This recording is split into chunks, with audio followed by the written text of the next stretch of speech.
السلام علیکم ورحمۃ اللہ وبرکاتہ نحمدہ ونصلی علی رسولہ الکریم اما بعد۔ امید کرتے ہیں آپ تمام سسٹرز خیر و عافیت سے ہوں گی اور ایمان کی بہترین حالت میں ہوں گی۔ اللہ رب العالمین سے دعا ہے آپ کی طرف ہر بڑھنا شر خیر و مدد دے، آمین۔ پیاری سسٹرز، ہم لوگ سورۃ الانفال آیہ مبارکہ 28 تک ٹرانسلیشن کر چکے تھے اور تفسیر کا لیسن آیہ مبارکہ 24 تک۔ آج کا لیسن مزید 2 آیہ مبارکہ کی ٹرانسلیشن کریں گے اور تفسیر کا لیسن آیہ مبارکہ 25 سٹارٹ کریں گے۔ رب اشرح لی صدری ویسر لی امری واحلل عقدۃ من لسانی یفقہوا قولی اللہم بارک لنا فی اوقاتنا اللہم انی اسألک الہدی والتقی والعفاف والغنی اللہم الہمنی رشدی وأعذنی من شر نفسی۔ اعوذ باللہ من الشیطان الرجیم، بسم اللہ الرحمن الرحیم۔ یا ایہا الذین آمنوا ان تتقوا اللہ یجعل لکم فرقانا ویکفر عنکم سیئاتکم ویغفر لکم واللہ ذو الفضل العظیم۔ وَإِذْ يَمْكُرُ بِكَ الَّذِينَ كَفَرُوا لِيُثْبِتُوكَ أَوْ يَقْتُلُوكَ أَوْ يُخْرِجُوكَ وَيَمْكُرُونَ وَيَمْكُرُ اللَّهُ وَاللَّهُ خَيْرُ الْمَاكِرِينَ۔ ٹرانسلیشن۔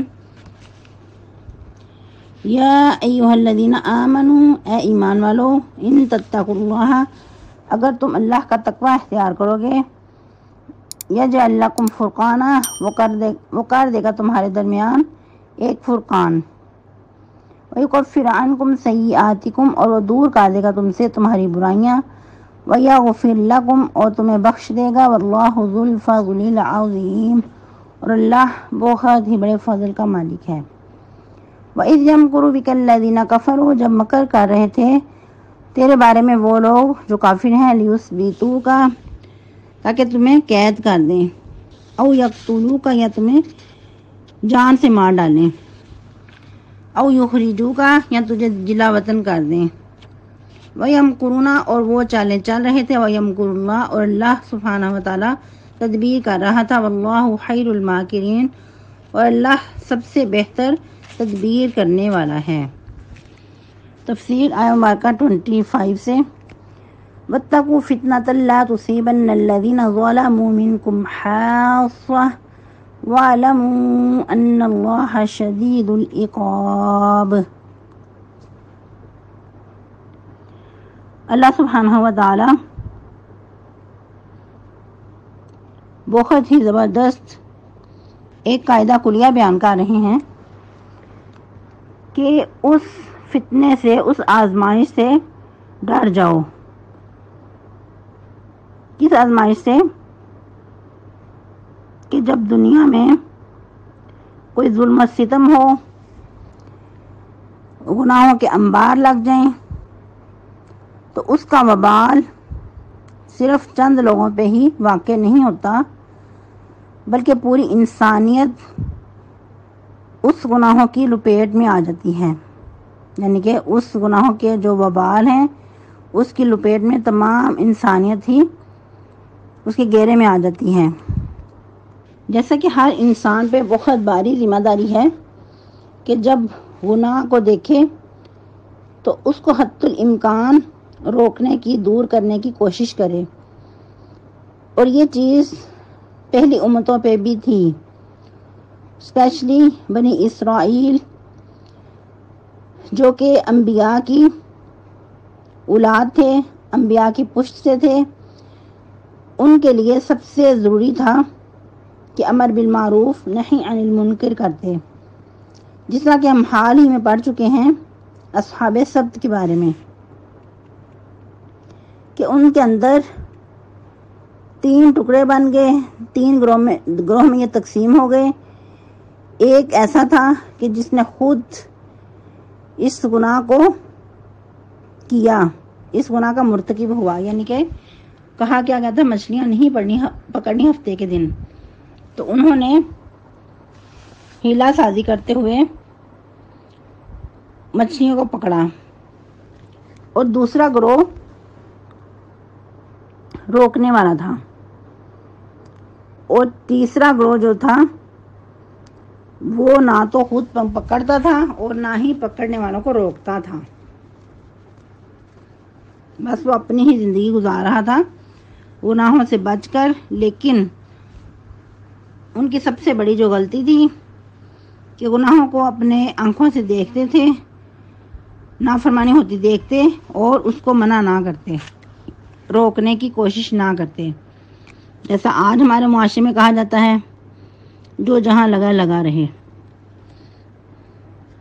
بلکہ ہمارے معاشرے کا تو یہ المیہ بن چکا ہے کہ اگر کوئی کسی کو روکتا ہے تو اس کی اچھی خاصی کلاس لی جاتی ہے، اور پھر یہ کہا جاتا ہے کہ کسی کو چھیڑو نہ، تو کوئی چھیڑے تو اس کو پھر چھوڑو نہ۔ حالانکہ یہ بات غلط ہے۔ انسان خود بھی گناہوں کو دیکھ کر، برائی کو دیکھ کر روکنے کی کوشش کرے، اور اگر خود کسی گناہ میں ملوث ہو چکا ہے تو کسی دوسرے کے کہنے پہ فوراً اس سے باز آنے کی کوشش کرے۔ یہ انسانی ناطے ایک دوسرے کی ذمہ داری ہے، اور آج کے دور میں سب سے بڑھ کر امت محمدیہ صلی اللہ علیہ وسلم کی اہم ذمہ داری ہے کہ اگر دین اسلام کے خلاف کچھ ہوتا دیکھیں تو اس کو آگے بڑھ کر روکنے کی کوشش کریں۔ اور روکنا کیسے ہے؟ بہت حکمت کے ساتھ۔ ادعو الی سبیل ربک بالحکمت والموعظۃ الحسنہ، بہت ہی اچھی نصیحت کے ساتھ، بہت ہی حکمت والے انداز کے ساتھ، ایسی حکمت اور نصیحت کہ سامنے کے بندے کے دل میں اثر کر جائے، ایک تاثیر پیدا کر دے۔ اور یاد رہے کہ اس سے پہلے بھی کچھ کرنے کی ہمارے اوپر ذمہ داری ہے۔ وہ کیا ہے کہ جب ہم دین اسلام کو اپنے اوپر نافذ کرتے ہیں، دین اسلام کے مطابق اپنی زندگیوں کو ڈالتے ہیں، تو گویا کہ ہم خاموش تبلیغ کر رہے ہیں۔ ہم نے اپنے عمل سے دوسروں کو ظاہر کر کے دکھایا کہ دین اسلام کے یہ احکامات ہیں، ان کو اس طرح بجا لانا ہے۔ لیکن اگر پھر بھی کچھ غلط ہوتا نظر آتا ہے تو ہر ممکنہ کوشش سے اس کو روکنے کی کوشش کرنی ہے۔ جس طرح کہ نبی صلی اللہ علیہ وسلم نے فرمایا، اس ذات کی قسم جس کے قبضہ قدرت میں میری جان ہے، تم ضرور نیکی کا حکم دو گے اور ضرور برائی سے منع کرو گے، یا پھر اللہ تم پر اپنا عذاب بھیج دے، پھر تم اس سے دعائیں بھی کرو لیکن تمہاری دعائیں قبول نہ کی جائیں۔ استغفر اللہ۔ اور اس آیہ مبارکہ میں خاصہ کا ورڈ کہہ کر تنبیہ کر دی گئی، آگاہی کر دی گئی کہ جب گناہوں کا وبال نازل ہوتا ہے، اس سے کوئی آفات نازل ہوتی ہیں، تو پھر اسپیشلی جو ظالم لوگ ہیں وہی اس کا شکار نہیں ہوتے، وہی اس کے لپیٹ میں نہیں آتے، بلکہ اس وقت پھر جو اس وقت کے نیک لوگ ہوتے ہیں وہ بھی اس کی لپیٹ میں آ جاتے ہیں۔ اس وقت چاہے وہ دعائیں بھی کریں لیکن پھر دعاؤں کا وقت ختم ہو چکا ہوتا ہے۔ اور یاد رہے کہ اس کی مثال حدیث مبارکہ میں بہت ہی خوبصورت انداز میں دی گئی کہ جس طرح کچھ لوگ بحری سفر کر رہے ہوں، پھر وہ بحری بیڑے میں سوار ہوتے ہیں، کچھ لوگ اس جہاز کے اوپر والے حصے میں شفٹ ہو جاتے ہیں اور کچھ لوگ نیچے والے حصے میں۔ اب انسانی نیچر ہے کہ انسان کو ہر چیز کی ضرورت پیش آتی ہے، تو کیا ہے کہ جب نیچے والوں کو پانی کی ضرورت پیش آتی ہے، وہ اوپر والے حصے میں جاتے ہیں، ان سے پانی طلب کرتے ہیں اور اپنی ضروریات پوری کرتے ہیں۔ تو اس چیز کو وہ اوپر والوں کے لیے کچھ تکلیف کا باعث سمجھتے ہوئے یہ سوچتے ہیں کہ ہم نیچے والے حصے میں سوراخ کر لیتے ہیں، یعنی کہ جہاز کے نیچے پانی ہے، پانی پہ جہاز چل رہا ہے، تو کیوں نہ ہم جہاز کے اندر سوراخ کر کے تو پانی سمندر سے حاصل کر لیتے ہیں۔ تو اس سوچ کے مطابق اگر اوپر والے ان کو ان کے حال پہ چھوڑ دیں کہ ٹھیک ہے ہمیں کیا، ہم تو اوپر سوار ہیں، آرام سے ایزی زندگی گزار رہے ہیں، اور نیچے والے سوراخ کرتے ہیں تو کرتے رہیں، نہیں، اگر وہ ان کے حال پہ چھوڑ دیں گے تو پانی جہاز کے اندر آ جائے گا اور اوپر والوں کو لے کر ڈوبیں گے۔ نیچے والے تو جو غرق ہوں گے تو ساتھ اوپر والوں کو لے کے وہ جہاز پانی کے اندر جائے گا۔ اگر اوپر والوں کو اطلاع ہونے کے بعد وہ نیچے والوں کا ہاتھ روک لیتے ہیں، اس جہاز میں، اس بحری بیڑے میں سوراخ نہیں کرنے دیتے، تو کیا ہوگا؟ نیچے والے بھی بچ جائیں گے، جہاز کا نقصان نہیں ہوگا۔ جو پانی جہاز کے نیچے ہے وہ جہاز کے اندر نہیں آئے گا، تو اس سے نیچے والے بھی بچ جائیں گے غرق ہونے سے اور اوپر والے بھی بچ جائیں گے۔ تو یہی مثال ہے کہ اگر انسان معاشرے میں امر بالمعروف نہی عن المنکر جاری رکھتا ہے تو سب لوگ ہی اس وبال سے بچ جاتے ہیں۔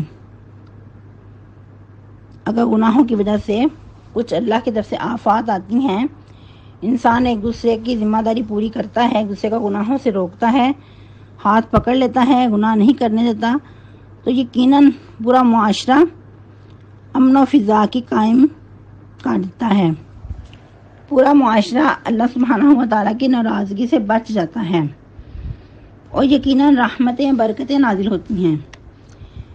جیسا کہ ہم نے پڑھا تھا وَلَوْ أَنَّ أَهْلَ الْقُرَىٰ آمَنُوا وَاتَّقَوْا لَفَتَحْنَا عَلَيْهِمْ بَرَكَاتٍ مِّنَ السَّمَاءِ وَالْأَرْضِ، اور اگر بستیوں والے ایمان لے آتے، تقوی اختیار کرتے، تو ہم ان پر ضرور اپنی رحمتوں کے، برکتوں کے دروازے کھول دیتے۔